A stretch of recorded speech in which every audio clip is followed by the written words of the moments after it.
I'm really pleased to welcome Pauline. Is Pauline Macoviciu.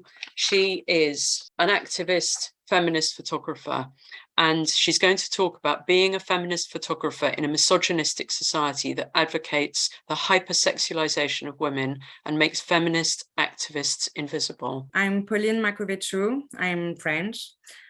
Je suis une féministe activiste, photographe et également j'ai commencé la réalisation vidéo.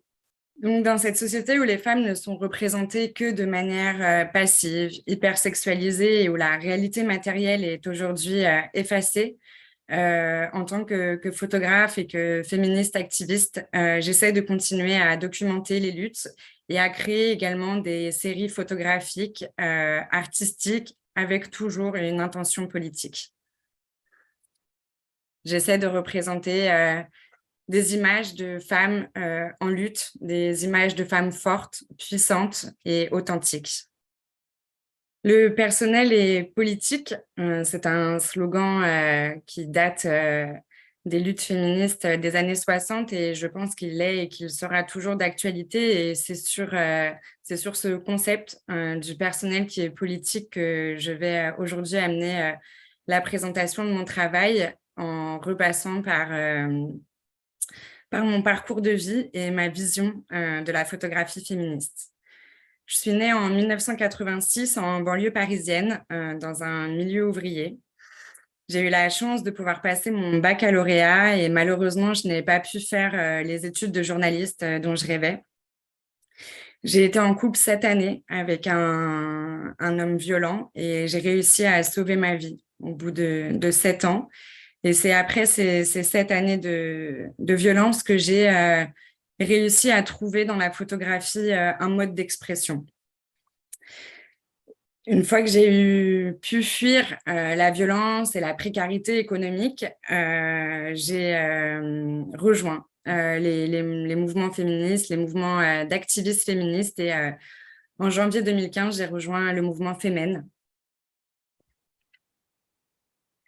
En parallèle de mon activisme avec le mouvement Femen, j'ai participé à la création et au développement d'un premier groupe d'activistes féministes qui s'appelle Insomnia. Et j'ai organisé et participé à des actions qui visaient à mettre en perspective le marketing sexiste d'enseignes telles que Bagelstein, comme vous pouvez le voir sur les photographies, qui utilisait des slogans misogynes basés sur l'humour, sur les féminicides, sur les violences conjugales. Et on a fait des actions pour dénoncer ce marketing sexiste. J'ai aussi participé en même temps à la création et au développement de la brigade antisexiste, où là, on dénonçait les publicités sexistes dans les rues de Paris. Je suis une survivante de violences conjugales et je compte aussi 2 femmes assassinées dans ma famille, victimes de ce qu'on appelle un féminicide. Et le combat contre les violences conjugales et contre les féminicides est un combat qui prend une place très importante dans mon activisme depuis mes débuts dans cette forme de militantisme. Et donc, avec Insomnia, j'ai créé et participé à l'organisation et à l'action d'un fémage le 25 novembre 2016. On a donc préparé en avance les 100 affiches pour visibiliser les 100 femmes qui avaient été tuées entre le 1er janvier 2016 et le 25 novembre 2016. Et on les a affichées dans les arrêts de bus à la place des publicités sexistes. Cette action a fait l'objet de plusieurs publications dans la presse et que ça a permis ainsi de mettre en valeur nos revendications. La première, c'était la reconnaissance pénale du féminicide, donc le meurtre d'une femme en raison de son sexe. Et la deuxième revendication, c'était d'obtenir un traitement médiatique qui ne glamourise pas les féminicides, qui ne glamourise pas les violences conjugales, qu'on arrête de parler de crimes passionnels ou de drames conjugal, mais qu'on parle bien de meurtre, de féminicide.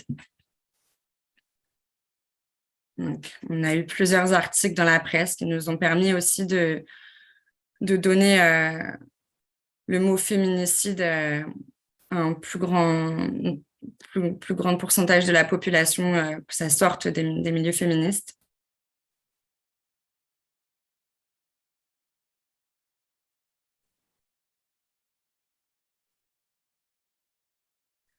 En janvier 2017, il y a eu des gros mouvements de groupes qu'on appelle Marche pour la vie, qui sont donc contre l'accès à l'IVG par toutes les femmes.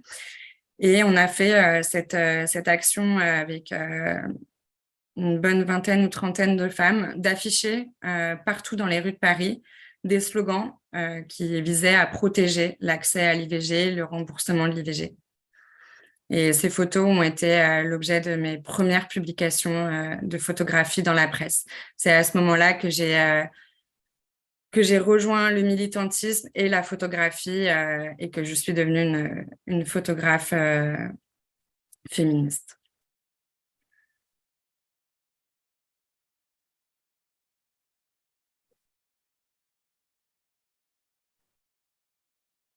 Après toutes ces actions, après toutes ces créations, ces développements, ces participations à des actions, j'ai eu beaucoup de problèmes avec la justice, avec la police, également avec le harcèlement de groupes d'extrême droite.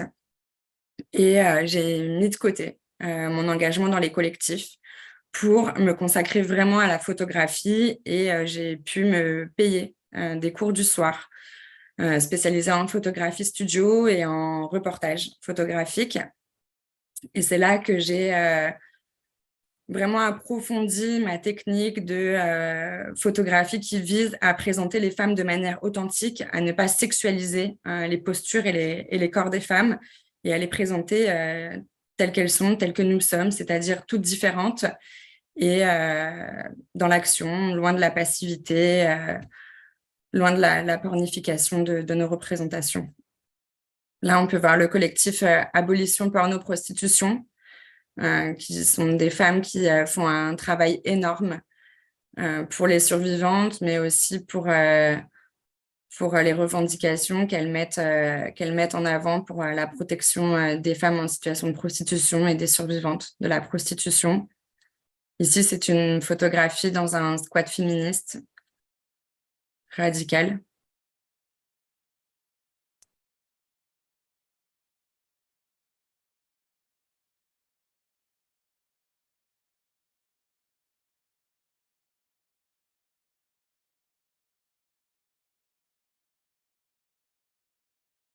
J'essaie de me déplacer au maximum. Là, par exemple, c'était à Bruxelles en novembre dernier, où les organisatrices d'une action organisée par le SIAMS m'ont demandé de venir documenter leur action pour dénoncer la GPA et particulièrement une réunion qui était organisée pour inciter les Belges à recourir à l'exploitation des corps des femmes tarifés.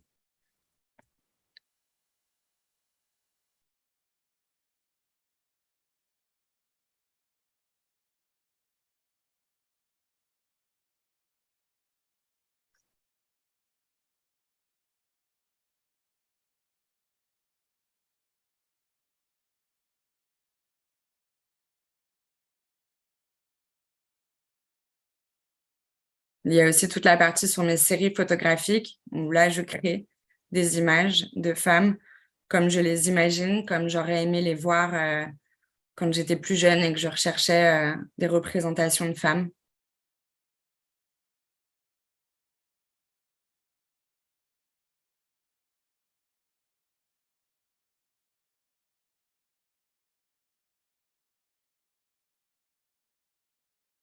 En août 2019, Marguerite Stern, que j'avais rencontrée chez Femen, a lancé un appel sur les réseaux sociaux pour commencer un nouveau mouvement qu'elle avait donc initié seule à Marseille et qu'elle voulait partager avec les femmes à Paris, en région parisienne. Et donc, je suis venue, j'ai répondu à son appel dès le premier jour du mouvement Décollage contre les féminicides. Et pendant 3 ans, j'ai documenté les sessions de collage dès que les femmes me contactaient pour les suivre pendant ces sessions.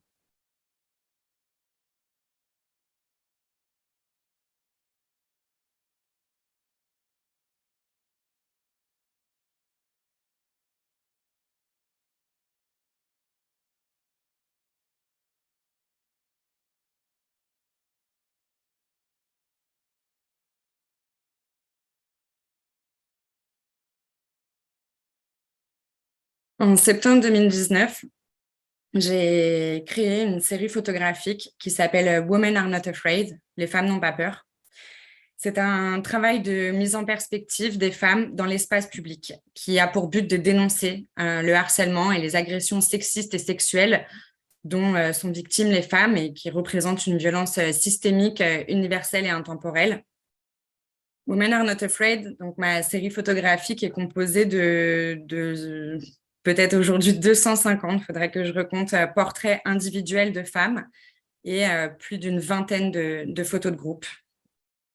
Avec cette réalisation, j'exprime avec et par les femmes qui sont présentes sur les photos la réappropriation des espaces publics par nous, par les femmes. Je réalise cette série photographique pour donner de la visibilité aux femmes puissantes qui reprennent légitimement les espaces publics. C'est important pour moi qu'on puisse avoir ces images de femmes qui existent, qui luttent, qui sont fortes et qui sont aussi encore et toujours, puisque c'est le fond de mon travail, représentées sans sexualisation, sans pornification de nos postures et de nos corps.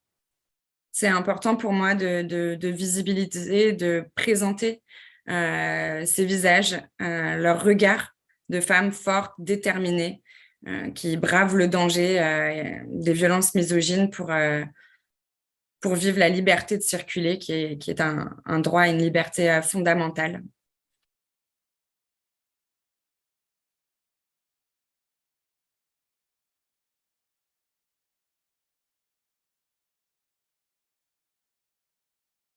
Il y a un manifeste que j'ai écrit au tout début de la création de la série photographique. Je l'ai écrit en quelques minutes sans réfléchir. Je l'ai écrit en pensant à mon expérience de femme dans l'espace public et en pensant aux photos que j'avais déjà réalisées avec ces femmes. Je l'ai partagé ici en anglais. Il a été traduit dans plusieurs langues. Vous pouvez le consulter sur mon site internet où je vais essayer de partager les différentes traductions pour que toutes les femmes puissent y avoir accès. Et donc, ces séries photographiques, elles ont commencé à Paris. Et ensuite, j'ai été contactée par des femmes un peu partout en France et même, je me suis même déplacée en Belgique pour réaliser des sessions partout où les femmes me demandent. J'essaie d'organiser des sessions, de ne jamais refuser. J'en organise encore. La seule difficulté, c'est le financement de mon déplacement et de mon hébergement dans les villes dans lesquelles je réalise les sessions photographiques. On essaye d'organiser ça au mieux pour éviter de me maintenir dans la précarité. Donc, on crée un groupe dans lequel on va se rassembler, les femmes d'une même ville. On va échanger sur les possibilités de l'organisation et ensuite, on va créer une cagnotte qui va être accessible de manière publique et donc tout le monde va pouvoir y participer afin de financer mon trajet, mon hébergement, sachant qu'en plus, pendant les jours où je suis en déplacement pour ces sessions, je ne travaille pas. Donc, ça me permet d'éviter de m'endetter, mais de continuer ce projet qui a maintenant 3 ans. C'est son anniversaire là, dans quelques jours. Et le 8 mars 2021, à l'occasion de la Journée internationale de lutte pour les droits des femmes, ma série photographique a été exposée à Vitry-sur-Seine, ma ville natale. J'étais vraiment très fière de pouvoir exposer dans la ville dans laquelle je suis née, en banlieue parisienne, d'amener mon travail aux femmes en dehors de Paris, que ça sorte, que l'art et que la politique sortent des musées, des réunions politiques et que ce soit amené dans la rue. Ça a été organisé très rapidement puisqu'on était en plein dans les confinements, les couvre-feux dus au Covid et ça a été mis en place sous forme de collage. C'était aussi un choix de ma part de pouvoir montrer que l'art et la dimension artistique et politique pouvaient être amenés avec des matériaux simples tels que les collages qui avaient donc été initiés par Marguerite pour les féminicides et permettaient de montrer aux femmes que quand on avait envie de s'exprimer sur des murs, on pouvait le faire avec un minimum de budget et un minimum de matériel.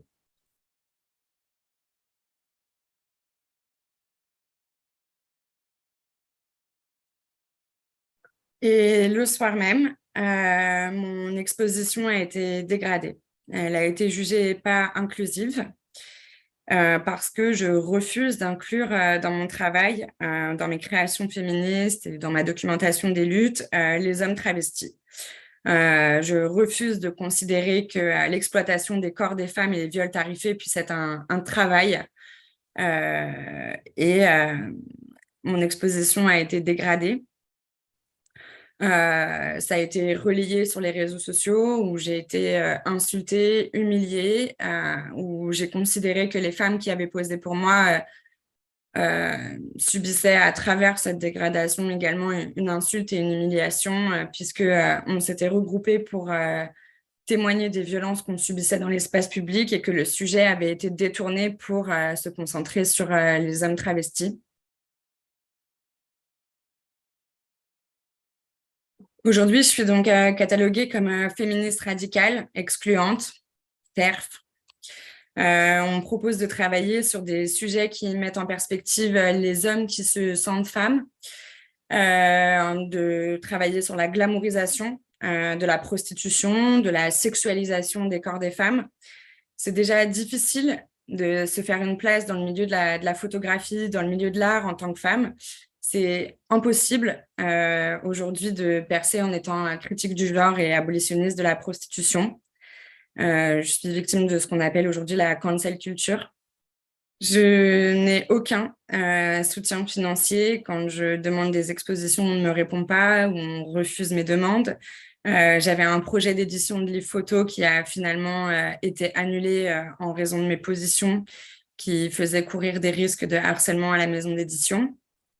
Je n'ai donc aucun financement d'institutions publiques ou privées, mais je continue ce travail de documentation et de création de mes séries photographiques, artistiques et politiques, et je suis donc maintenue dans la précarité économique. Mais je continue, même si c'est difficile. Je pense que les filles et les femmes ont besoin d'avoir des images authentiques de femmes, d'avoir des images de femmes en lutte, de pouvoir se reconnaître, s'identifier, identifier les femmes avec lesquelles elles évoluent dans des photographies. C'est important et je ne veux pas arrêter pour des questions économiques, même si c'est difficile. C'est important, je veux que ça existe. Aujourd'hui, en France, c'est ce qu'on appelle la journée du patrimoine, c'est-à-dire qu'on va visiter ce que les hommes ont laissé. Moi, j'ai envie de participer au matrimoine, c'est-à-dire que j'ai envie de laisser aux générations futures des images, des représentations des femmes en lutte, des représentations des femmes qui se rassemblent, qui se fédèrent, qui sont authentiques et qui cassent les codes de la sexualisation et de la pornification. Et j'espère, quand je vois, par exemple, l'événement qui est organisé comme aujourd'hui, ou Filia qui sera organisé le mois prochain, avec toutes ces féministes radicales qui sont la résistance. Aujourd'hui, on peut appeler ça la résistance, et je pèse mes mots en tant que femme qui a grandi en France avec l'histoire de France. J'espère qu'avec cette résistance féministe, on va pouvoir organiser une solidarité, une sororité qui vont permettre aux artistes comme moi et à toutes celles qui sont victimes de la cancel culture d'obtenir des financements, d'avoir des articles publiés dans de la presse, dans des magazines pour parler de notre travail, pour mettre en perspective ces images-là et ensuite pouvoir avoir accès à des expositions pour diffuser mon travail, celui des autres artistes, des contrats avec le monde de l'édition pour pouvoir aussi concrétiser les projets de livres et que ça reste dans l'histoire. Voilà, je pense que c'est ensemble qu'on est plus fortes. Et je voudrais d'ailleurs remercier l'équipe de Women Declaration International d'organiser ces webinaires. Je voudrais remercier Anna d'avoir fait la traduction de mon support pour que les anglophones puissent aujourd'hui écouter ma présentation et remercier toutes les femmes qui luttent, toutes les femmes qui soutiennent le travail des autres femmes, toutes les femmes qui créent et toutes les femmes qui survivent à toute cette violence. Merci. Thank you.